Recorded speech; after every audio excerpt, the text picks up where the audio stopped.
I smiled the day my sister showed up with a lawyer and accused me of kidnapping her children. 12 years earlier, she had left them on my porch in the rain, 4 kids, a plastic grocery bag of clothes, and the promise that she'd be back in an hour. She never came back. But now she wanted everything. The children. The house. My name.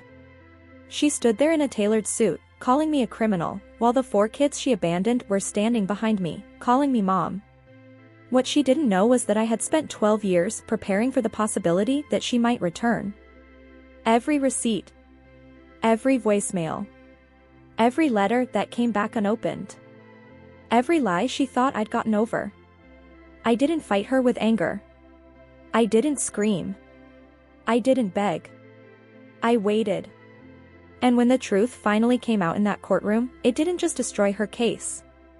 It destroyed the last illusion her children had about who she really was. If you believe that silence is weakness, you need to hear this story.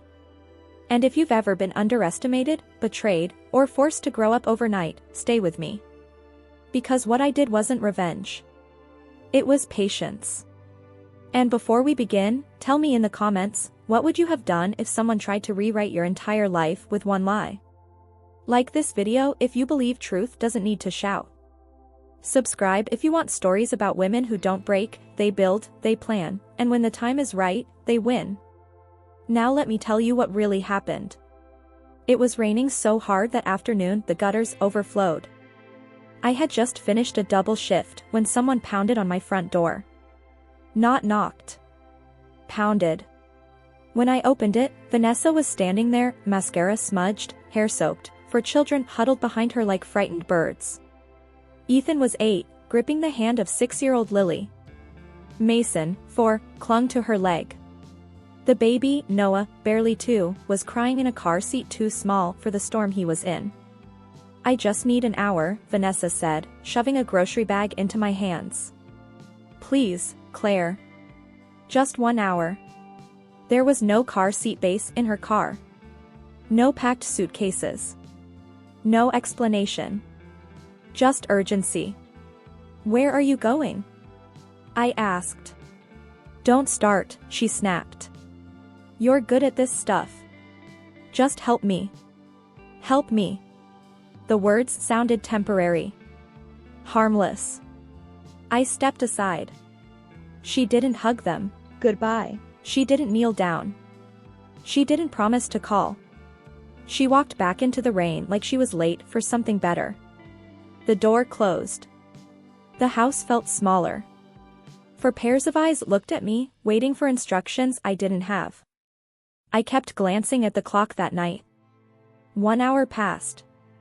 Then 2. By morning, my phone was full of unanswered calls, and a silence that didn't feel accidental. By the 3rd day, I stopped telling the kids she'd be back soon. At first, I defended her. Mom's figuring something out.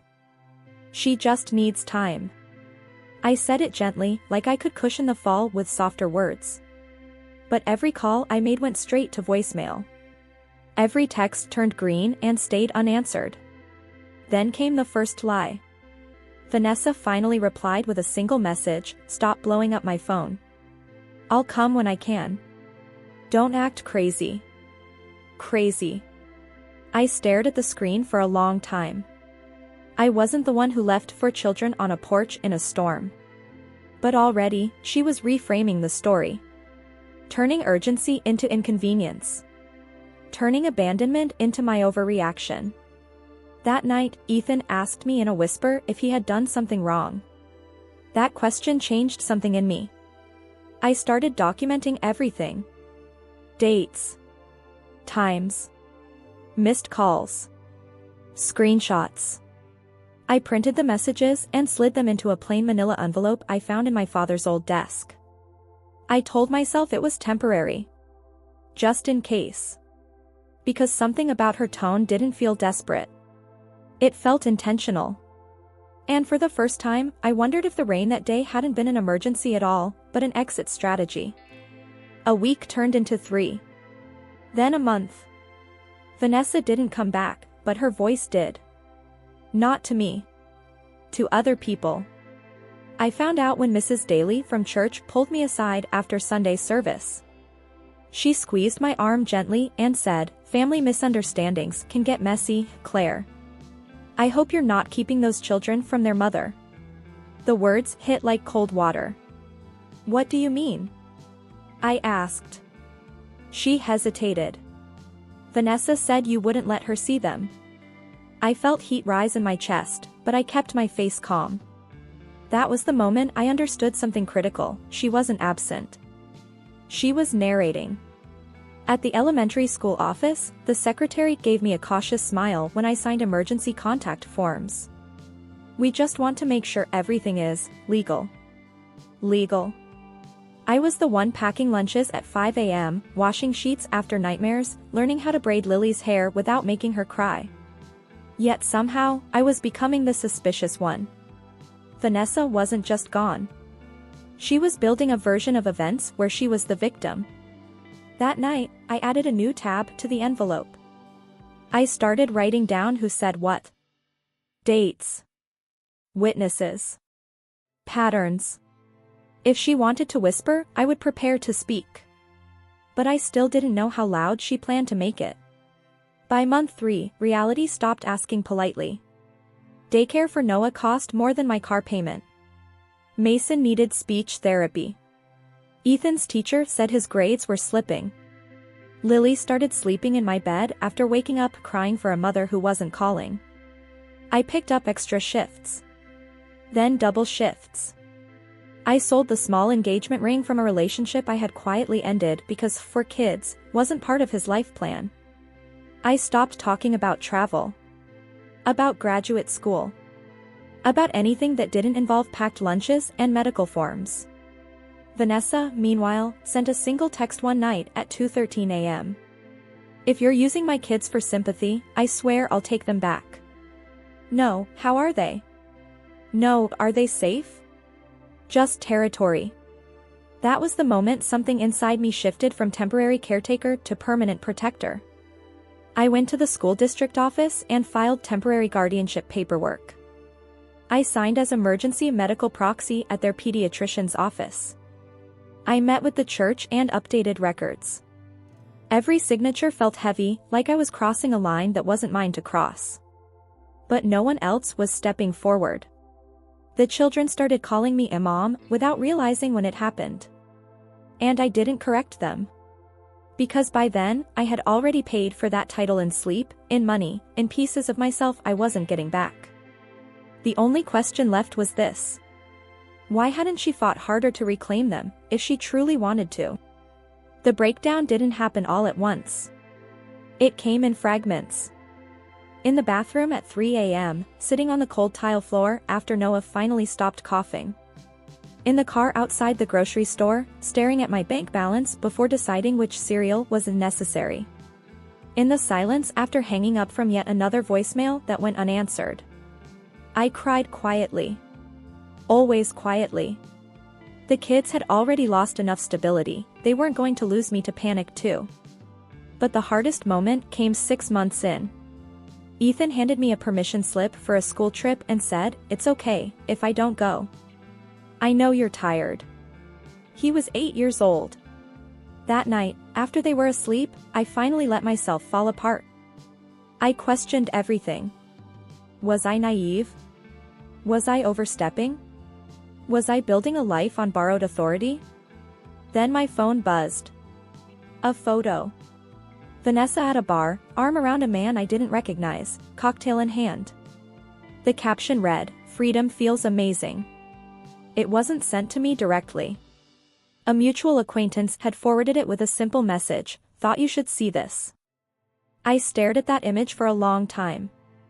That was the night I stopped crying. Not because it hurt less. But because I understood something clearly for the first time. She hadn't been trapped. She had chosen. And if she had chosen freedom over her children, then I would choose strategy over grief. But I still didn't know how far she was willing to go to protect her version of the story. The morning after I saw that photo, I made coffee like usual. Packed lunches. Braided Lily's hair. Signed Mason's therapy sheet. Nothing in my movements betrayed the shift that had happened overnight. But inside, something had hardened, not into anger, but into focus. I bought a second envelope. The first one held proof of absence, missed calls, returned letters, screenshots of messages where she told me to handle it, and stop being dramatic. The second one would hold proof of intention. I started digging. I requested certified copies of every school registration I'd signed. Medical records with my name listed as primary contact. Church attendance logs. I saved every dollar I spent on childcare, therapy, clothes, food. I kept receipts in chronological order. I even logged gas mileage for appointments. Not because I wanted a fight. Because I knew one might come. Vanessa had always underestimated me. She thought silence meant weakness. She thought responsibility meant compliance. But I wasn't preparing to argue with her. I was preparing for a judge. I told no one except my best friend, Rachel, my partner on the ambulance. She didn't ask questions. She just said, "Tell me what you need." I needed time. I needed discipline. I needed patience. Because if Vanessa ever came back, it wouldn't be out of regret. It would be for something she believed was hers. And when she did, I would not be the overwhelmed 20-year-old she left behind. I would be ready. The only thing I couldn't predict was when she would decide the waiting was over. She came back 12 years later in heels. Not in tears. Not with apologies. In heels, a tailored navy suit, and a man carrying a leather briefcase. The kids were teenagers by then. Ethan was filling out college applications at the kitchen table. Lily practiced vocals for the church choir. Mason had started competitive dance. Noah kicked a soccer ball against the fence until I yelled for him to stop denting it. We had rhythm. Stability. History. The knock on the door felt almost familiar, but the energy behind it was colder. When I opened it, Vanessa smiled like we were old friends. "Claire," she said smoothly.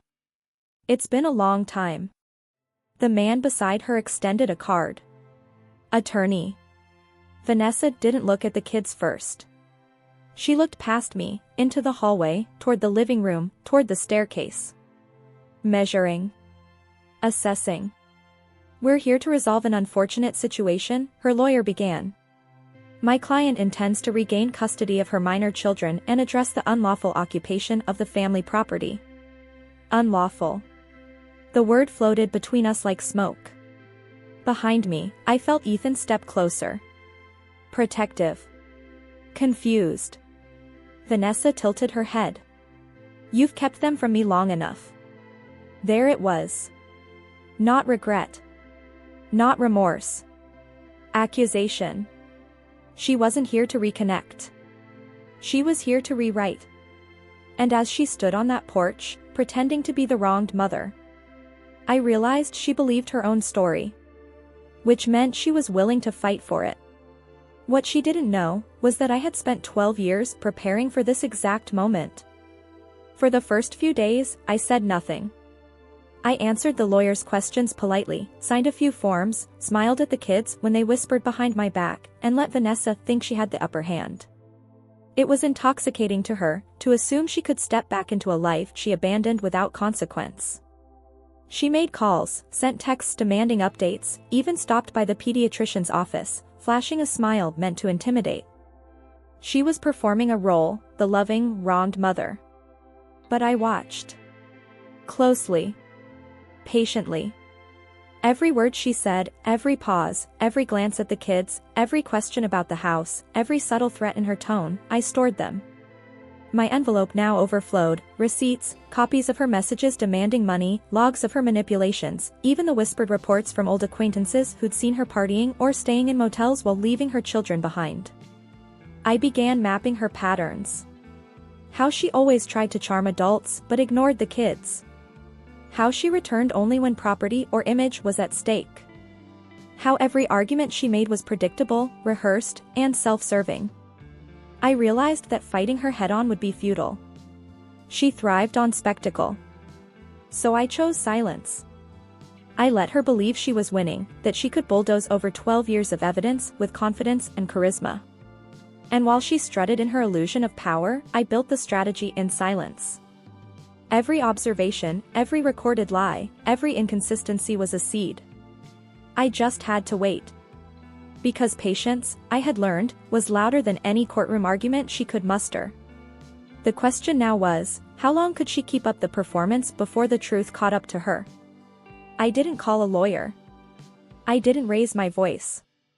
I didn't even look shocked when Vanessa demanded to see financial records or questioned school registrations. I let her make the first mistakes.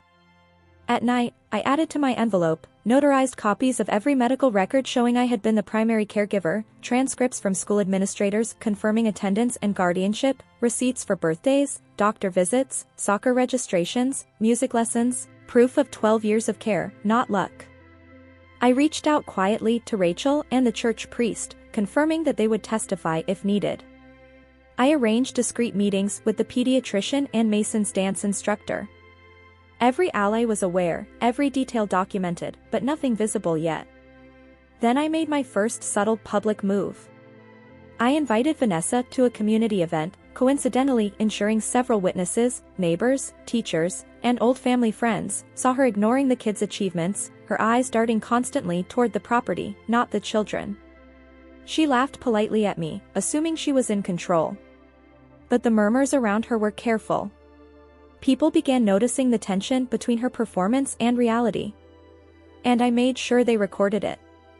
Back at home, I labeled the envelopes carefully, stacking evidence like chess pieces.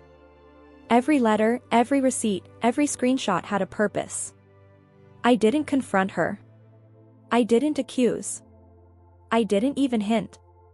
I moved silently, deliberately, like the calm before a storm. She believed she was the predator. And while she strutted on my porch, I smiled quietly to myself.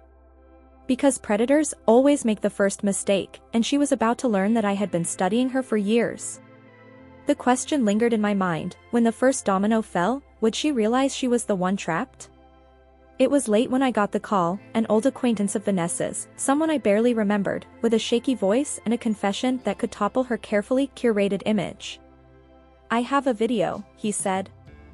"From 12 years ago. She's admitting she doesn't want the kids. She says she's done." My heart raced, but I stayed silent. I thanked him, made sure he understood the stakes, and told him nothing would happen until I was ready. Vanessa continued her campaign publicly, smiling in interviews, telling neighbors she had been kept away, all while assuming her lies couldn't be disproven. She even tried subtle intimidation, sending letters hinting at legal consequences if I didn't return the house. Every attempt she made to pressure me backfired in my mind. I now had the weapon she could never anticipate, her own admission of abandonment. But there was a danger. If this video leaked too soon, it could traumatize the kids, expose our strategy prematurely, or provoke her to retaliate in ways I couldn't control. I spent nights rehearsing the timing, imagining the courtroom, considering which ally to place in position first. Every move had to be precise, there was no margin for error. Vanessa believed she was escalating successfully. She had no idea I was letting her play, watching her unravel in slow motion. I asked myself, could a person really be so blind to their own destruction? The answer would come. And when it did, the silence I had kept for 12 years would finally speak. I knew I had to make a choice. The video existed of Vanessa, laughing, admitting she was done with the kids, telling someone to let me keep them if I wanted freedom. It was the proof I needed. But showing it too soon could shatter the last illusion the children had of their mother. I had worked 12 years to build their sense of security, their trust in me. I wasn't willing to sacrifice that for a quick victory. So I waited. I delayed court motions, I listened, I collected every new piece of evidence she unwittingly provided. I shielded the kids from legal threats, from rumors, from the whispers that Vanessa tried to plant in the neighborhood. I spent my nights writing timelines, labeling receipts, making sure every detail was undeniable. It hurt. I had opportunities to expose her immediately, to watch her stumble in shame, but I held back. I gave up the satisfaction of instant vindication for a bigger goal, the absolute certainty that when the truth came out, it would be permanent. I sacrificed my need for emotional closure, my chance to humiliate her publicly, and even the idea of peace in the moment. Every smile I gave the kids, every bedtime story, every scraped knee I kissed, was also a calculated choice to protect them until the final move. And all the while, Vanessa strutted in, thinking she was winning. The question that kept me awake at night was simple: could I hold the line long enough for her to walk straight into her own ruin? Court day arrived like a storm breaking over Asheville. Vanessa entered with her usual poise, the lawyer whispering in her ear, confident she could charm the judge and erase 12 years of absence with rehearsed lines. I sat quietly, letting the children find their seats behind me. Ethan, Lily, Mason, and Noah, teenagers now, strong and observant. Their presence alone was a silent testament to every sacrifice, every sleepless night, every hard-earned moment I had invested. When the judge asked for evidence of custody and care, I handed over the envelopes. Receipts, letters, school forms, medical records, a full 12 years documented with meticulous precision. I watched her smile falter slightly. Then came the moment I had waited for, the video. I placed it carefully on the table, unopened. The judge asked if the children knew of it. "Not yet," I said calmly. My voice steady, controlled. I let them see it only when necessary, only to reveal the truth. Vanessa's confidence cracked as the video played, her laughter, her words, her casual abandonment laid bare for everyone in the room. The smirk froze. The lawyer's whispers faltered. She realized, too late, that she had walked straight into a trap she had built herself. Every step, every lie, every attempt to reclaim control had been anticipated. And as the final seconds of the video faded, silence settled like a verdict before the judge spoke. The question hung in the air: could she survive the consequences of her own choices? The courtroom was silent, heavy with tension. Vanessa sat frozen, her confident mask shattered by her own words playing back for everyone to see. The children watched, eyes wide, as the truth unfolded before them. The judge leaned forward. Did the children know this existed? I shook my head. Not yet. I wanted to protect them until this moment. They deserved the truth, and nothing else. Ethan's hand found mine. Lily's eyes glistened. Mason and Noah clutched each other, silent but attentive. Their trust in me was no longer just unspoken, it was undeniable. Vanessa's lawyer sputtered, trying to regain control, but the evidence was overwhelming. Every letter, every receipt, every testimony lined up like bricks in a wall she couldn't break through. Her lies, repeated for years, had collapsed under the weight of facts. Neighbors, teachers, the pediatrician, the priest, everyone who had witnessed my care for the children confirmed the story I had silently prepared for over a decade. Vanessa finally spoke, voice trembling. I didn't mean for. The judge cut her off gently but firmly. Her words no longer carried power. In that moment, the room understood what I already knew: 12 years of patience, strategy, and quiet determination could not be undone by arrogance or charm. The question lingered as the gavel hovered in the air: would justice finally tip the scales, or was this only the beginning of the consequences she had long ignored? The gavel finally fell. Silence. Then clarity. The judge's voice was firm: custody would remain fully with me. Vanessa was given an 8-year restraining order.